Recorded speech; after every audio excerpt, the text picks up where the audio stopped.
Good evening and welcome to tonight's very special live episode of Backstage Buzz at the Mac. I'm Diana Martinez and thank you for joining us. It is the perfect night for an outdoor event and we are at the beautiful Lakeside Pavilion at College of DuPage in Glen Ellen. I don't know if you can see the lake from this shot here, but it is gorgeous and the fountain's going. It's a cool summer night. There's a breeze. It's just beautiful. Tonight's concert is the new Philharmonic Orchestra, and you are in for a treat. They are the professional orchestra in residence here at the Mackinac Arts Center. And what's really amazing is that we have the real live maestro, Kirk Muspratt, right here with us. We snuck back there and grabbed you before the show because we want to know. So tell us the scoop. What should we be listening for tonight? Oh, well, we have all kinds of genres of music. We have classical music, we have ballet music, we have Americana, we have some gorgeous Hispanic music, and we've got movie music. So there's a pastiche of everything, hopefully something for everyone. You always put together an awesome night. Thank you. So, Kirk, tell us, what would be like the most difficult piece that we're going to hear tonight for you and for the orchestra that you've really been working hard on? Well, we had one rehearsal this afternoon, and we didn't even do all of the pieces. We just did spots because the orchestra is so good. But I was saying to you earlier today off camera that all the John Williams music is virtuosic music. And I said to you, I remember earlier, that Harry Potter is absolute murder as a piece. It's got so many notes, and it's right at the edge of what a person could do on their instrument. It's like playing Richard Strauss or Puccini or something like that. It's really tough stuff. Now, it shouldn't sound that way. You know, it should sound like Harry Potter. But it's really hard. The Cowboys Overture of John Williams, right on the edge, like it's very difficult stuff. So this is challenging. That's what so I'm thinking, oh, the Harry Potter's the fun music. You're like, no, it's the hard music. No, ask them after. They'll say, no, my fingers, my lips, my arms were all, it's really tough music. Kirk, this has been a great year for you and the orchestra. You won Orchestra of the Year. How does it feel? It's very gratifying. I think our musicians deserve it. They're the top musicians in Chicago. They're devoted to this place. I think they're really devoted to the history of our orchestra, to the MAC, to our DuPage County, and to the college. They're wonderful people. They care, and it's a pleasure and an honor to conduct them. It's really a gift to have a professional orchestra right here in DuPage County. I mean, that's unusual to have an orchestra of this size and stature, isn't it? Absolutely. And we're the only professional orchestra in the county. And you may know of another college that has a professional orchestra in residence, but I don't. And then to have the beautiful Belushi Hall to play in, because it is a gem of a hall. It's just a gem. It is a gift, and tonight is our donors. Our donors are here to support you and support the MAC, and it truly is the gift that keeps on giving. Because they give this gift to our whole community, and everybody gets to enjoy it. And it's jammed. I mean, if you looked around here, there's not people are sitting on each other's knees. It's a beautiful night, but it is a way for people to just come together and have a beautiful, quality evening and enjoy our company and come together as a community, which I think the college does a great job at. I do too, and I love these nights because it's not about, all the politics and this and that. It's just about being together and enjoying the weather, because in Chicago we don't get a lot of nice nights like this. and it feels like family. I was just talking to Mike, who's going to come on the camera in a minute, and he said that one of the things he loves about this is it feels like family with the musicians, with the patrons, with the crew, everyone. So it is a great feeling. You don't get it everywhere. Kirk, you do an awesome job. Break a leg tonight.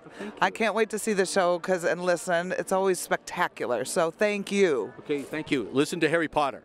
All right. Okay. All right. Break a leg. Thanks a lot. Thank you.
I like the whistling. Thank you very much.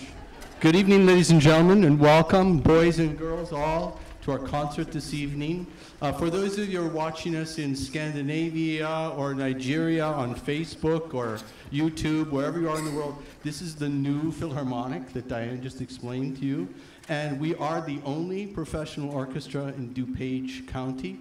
This beautiful theater, if you haven't been inside, is the Mackinac Theater, which is a gem and a joy to play in.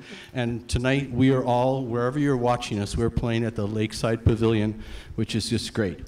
My mother told me there's nothing wrong with a little self-promotion, so I'm going to tell you again that these people, you love this orchestra, and again, one of the reasons is that you adore them so much is they just did win this wonderful award in the whole state of Illinois. They were awarded the Professional Orchestra of the Year. So would you just congratulate them for me again, please?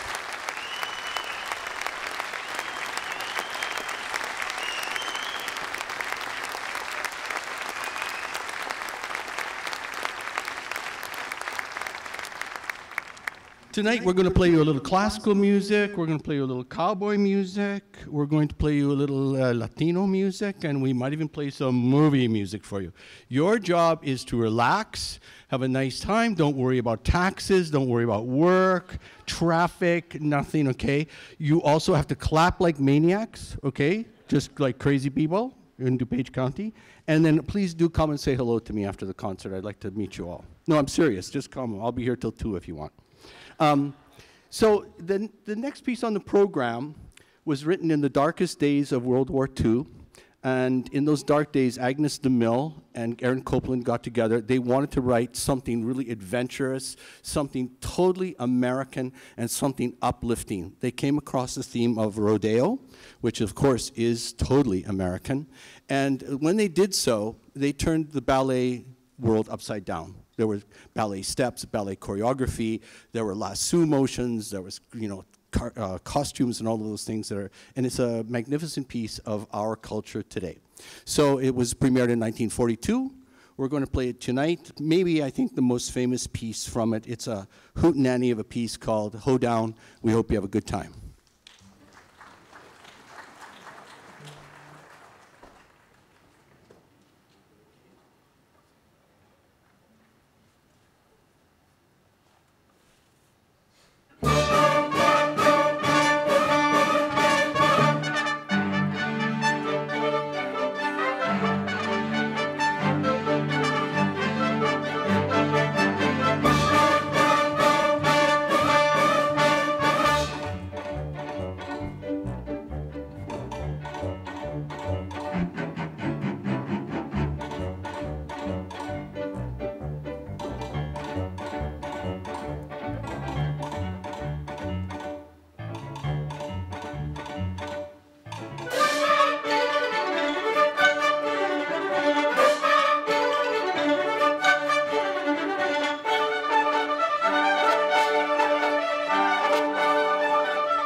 Did you like the piece?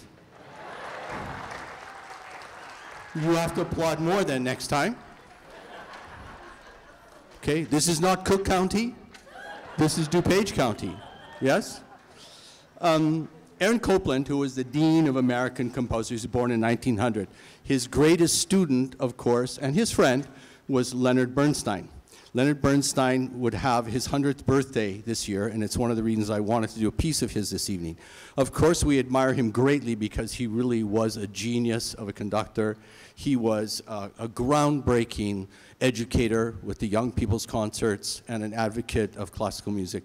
But he was a terrific composer too, whether it's On the Town or West Side Story or this piece, Candide. We have a really wonderful young man working with us. His name is Ben Nadal. His parents came all the way from Buffalo, New York tonight to see him, by the way. You will meet them later. Yes. And he's a really gifted guy, very smart, really smart musician, and a hardworking, devoted guy. And we wanted to give him a chance to conduct something tonight. So tonight will be, in the state of Illinois, his professional conducting debut. So whether you clap for me tonight or not, I don't care, really. For them, yes, of course I do. But please give Ben a huge welcome right now, will you? Thank you.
I think you like Ben more than you like me now.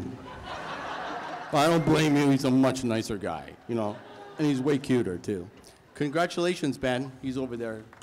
Yes, thank you. Wonderful job. In Chicagoland, we have such a large and beautiful population of Hispanic and Latino people, and I admonish myself regularly that we don't do more of this kind of music. The next piece is written by a Cuban composer, Lecuona, and he wrote it about 90 years ago. It's called Malagueña. And when he started writing it, it was about a part of Spain, and he was a great pianist, and he played it all over. It got on the radio, got very famous. He wrote it for the orchestra. It got on the radio even more. He made more money, and it got more famous. And then people said, look, if you really wanted to make money, add some words. So he did. But if you want to make money and you want to become famous with a song, you should write a song about women, and you should write a song about love, right? So here are some of the words that he wrote to Malagueña. I don't know if you'll be able to take this or not. My Malagueña, your eyes shamed the purple sky. You were as fair as I dreamed you would be. I loved and I left you, for I could never deny the gypsy strain in me. Long have I traveled, my love, since the night we met, seeking and wandering a way to forget. But no matter what path I depart, I cannot escape from my Malagueña. So, smoldering Hispanic music. If you're sitting next to somebody smoldering, then perhaps it's snuggle time or something. Okay, so have a nice time. It's completely different than Candide.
so much.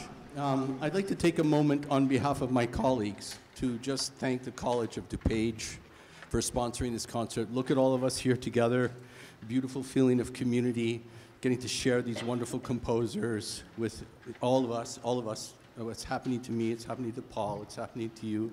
And also to just share these really gifted musicians. So I'd like to thank the college very much for doing this, and I'd like to thank Dr. Rondeau, and I don't know where Dr. Rondeau is.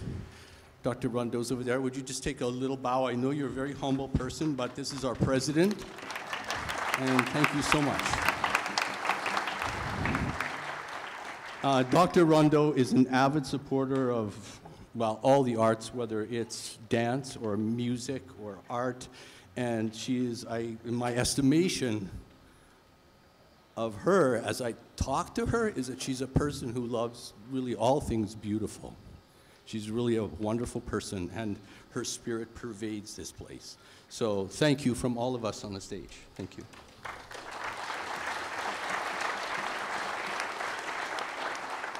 We're going to play you now a Mexican piece by a composer named Marquet. It is called Danzon number 2, and it's more of that smoldery stuff I was telling you about, okay? Even wilder. I also want to introduce you, Wes, would you just take a quick bow so we know who you are? This is Wes Skidrow, our principal trumpet. Yes? You want to take a bow? This is Maria, who is our principal piccolo player and flutist. You may hear them in the next piece. That's why I did it, okay. Have fun.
Thank you very much. When I program a concert, I want there to be hopefully something for everyone, and that as you come and say hello to me, you say, I like this piece the best, I like this piece the best. And we want to program, of course, on a summer concert, lots of exciting music, thrilling music, dramatic music, silly music, sure. But we also want to program music that is thought-filled and heart-filled and gives us maybe some pause to think or remember. And another birthday that happens this year is that it is our 35th president, John Fitzgerald Kennedy's 100th birthday. So every chance I have this year, I'm going to try and do something about President Kennedy. This music, which again features Wes, our principal trumpet, tells the story, for me, in a lot of ways, of November 1963 and what we all felt, not just us, but people all throughout the world, for this young man and his hopes and dreams for a new way. And this is the beautiful music that John Williams has given us for this.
you very much, Wesley.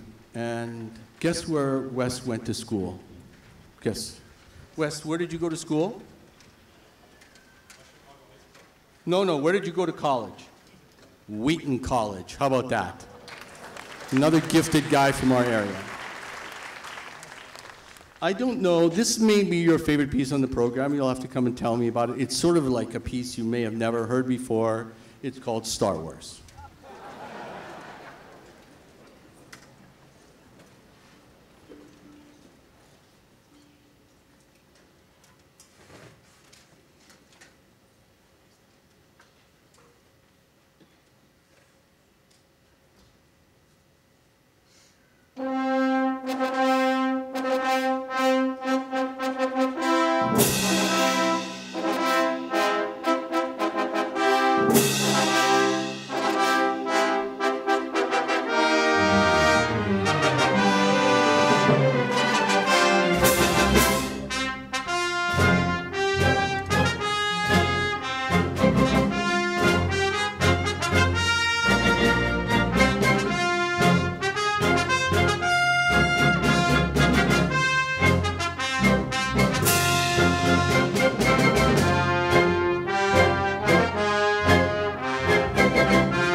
Hello again. We started the first half of the program with some American ballet music of Copland, and now we would like to offer you some Russian ballet music.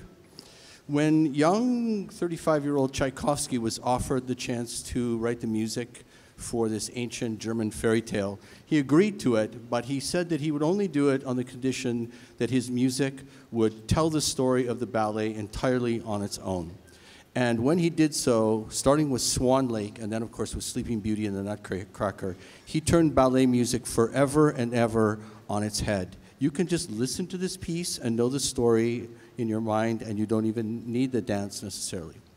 So it's much more virtuosic than the music that came before this. It used to be little bonbons, and this ain't no bonbon of a piece, I just want to tell you. Let me tell you where we are, though, in the ballet. This is the last piece in the very last act. It's the last 7.5 minutes of the ballet. And I'll just tell you little droplets of it. Odette, who is the wonderful, fine, white swan, is fleeing back to the lake. And you will hear the music as it flees. You'll hear it in the woodwinds especially. She's fleeing in a storm. You will hear the storm in the brass and the percussion. And when she gets to the lake, she makes the decision that she must throw herself in the lake because she realizes there is no chance for true love in her life, and this is the only way that she'll ever again break the curse and become a woman. The good prince, Siegfried, rushes from the castle to her side, and after she throws herself into the lake, he follows her into the lake because he truly does love her. They both perish for a short time, but because he loves her truly, she is transformed into a woman, and they live happily ever after. So there's your story. Yes, exactly, exactly. But first, the storm.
Still not wild enough?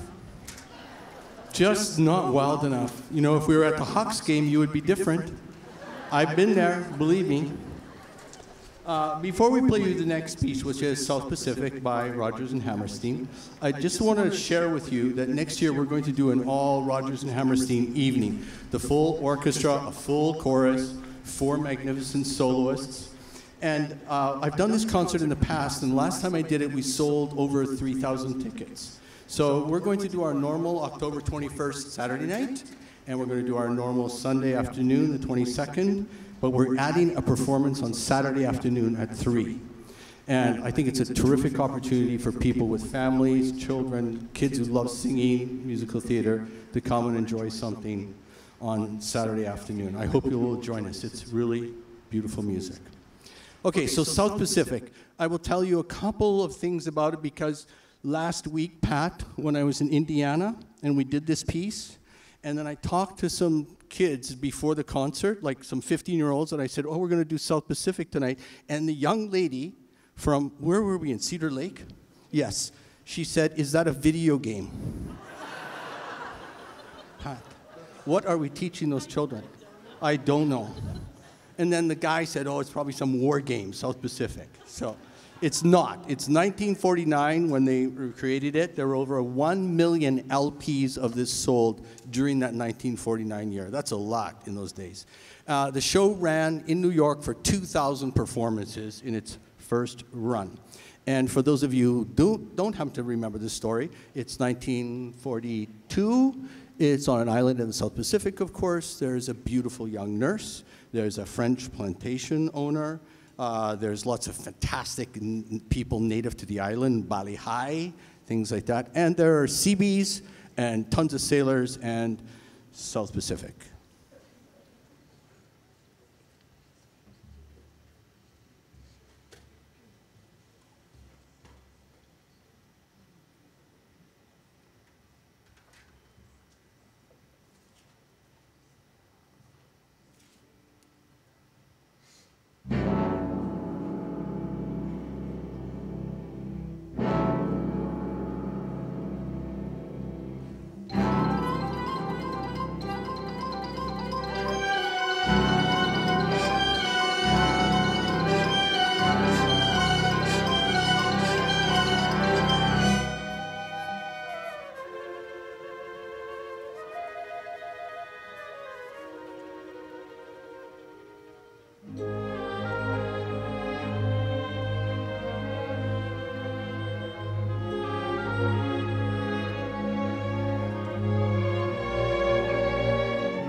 We're grateful for your appreciation. I mean, we live for applause. We don't play for money, really, you know?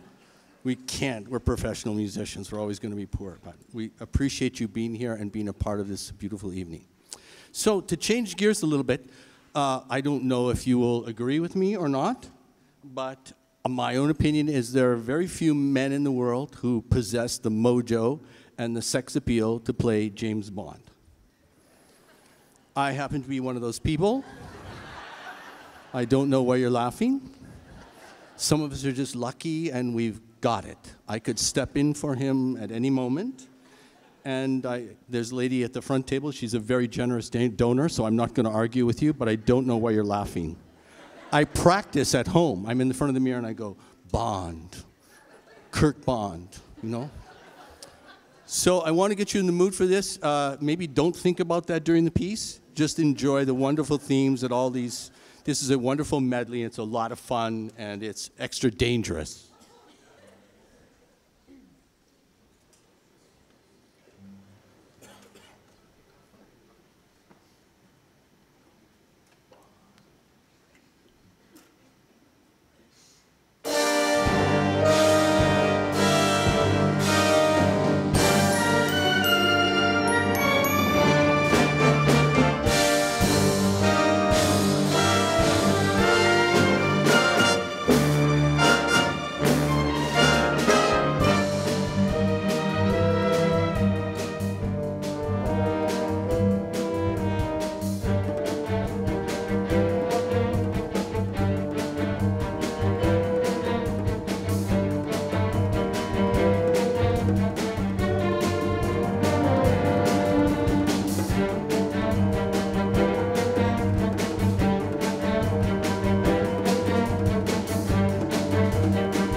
Thank you. We now know that James Bond is your favorite piece on the program.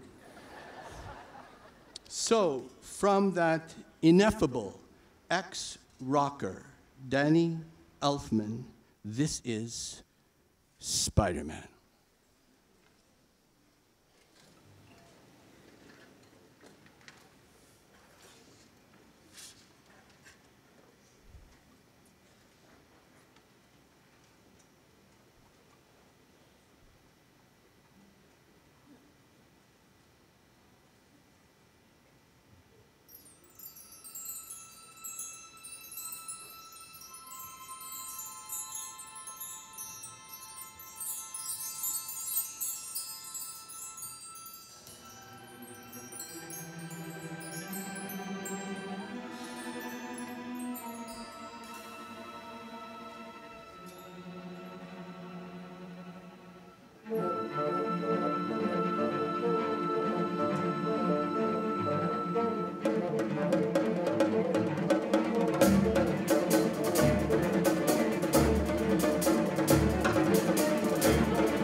When I program a concert, I always try to include one piece that I think is for younger people. So if there's an 8-year-old or a 10-year-old or a 12-year-old here tonight, maybe they don't know so much about Copland or Tchaikovsky, and it might not even appeal to them right away, but it will appeal to them if we play Harry Potter. So it doesn't really matter whether you're 92 or you're 4, you're going to like Harry Potter. I was telling Diana on the interview tonight how difficult this music is. It sounds like, oh, it's Harry Potter. It's very, very demanding and virtuosic music. Next year, John Williams will be 86 years old, and as I study his scores, I'm constantly in awe about the depth of his knowledge about the orchestra, how he uses the orchestra, how he understands the instruments and the limitations of the instruments. He pushes people right to the edge of what they can do, which is wonderful. More than that, I think I am astonished. I have this feeling of inevitability about his music, that Jaws music must be that music. It could never be any other music. That Star Wars music, there could never be any other music except Star Wars, that music, or E.T. or whatever. And it's the same with Harry Potter. When we think about it, he reads a book, he sees a film, dry, and then he creates this imaginary, wondrous world of Harry and all this magic. So we would like to offer all of the children in you and all of the children here tonight, this is Harry Potter.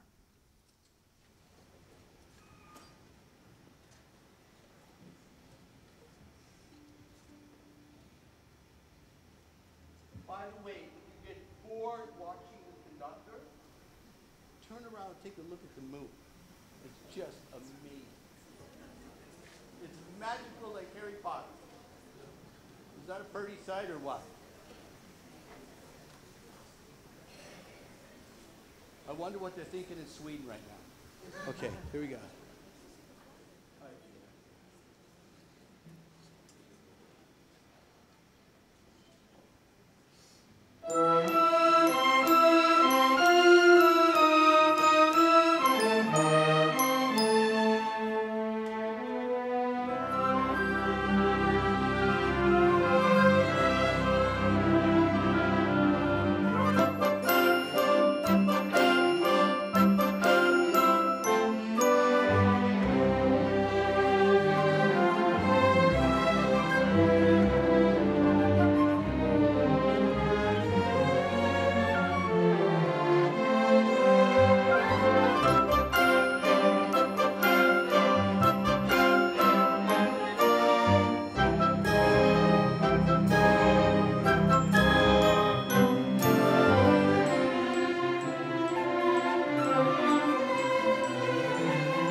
There's many people to thank this evening. I want to thank Dr. Rondeau and the college for sponsoring the concert this evening so we could have this amazing and wonderful and touching time together.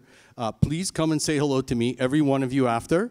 If you have complaints or suggestions, or you want a trumpet lesson from Wes, we can arrange it, okay? I would like to thank all of the MAC staff, Diana, and everybody who worked so hard to put the concert on, from flowers on the table to you name it.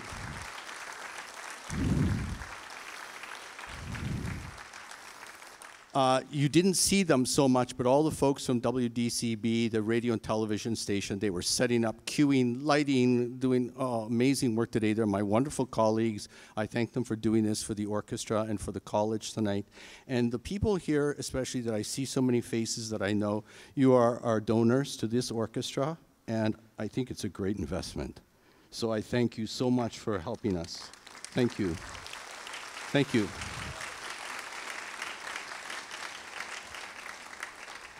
I may be a little prejudiced when I say it's a great investment, but I truly believe that. It's a wonderful orchestra, and would you thank them?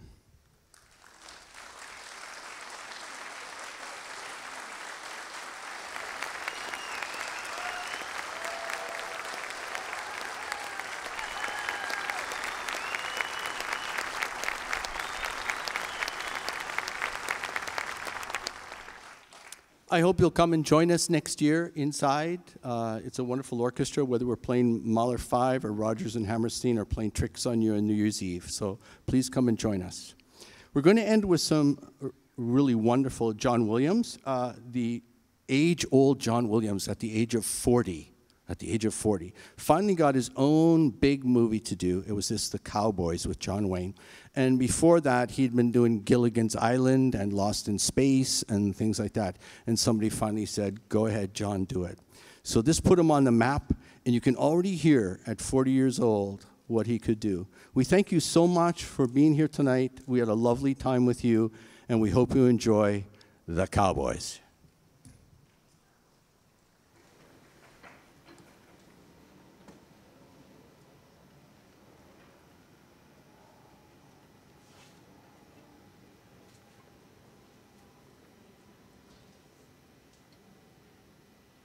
Thank you.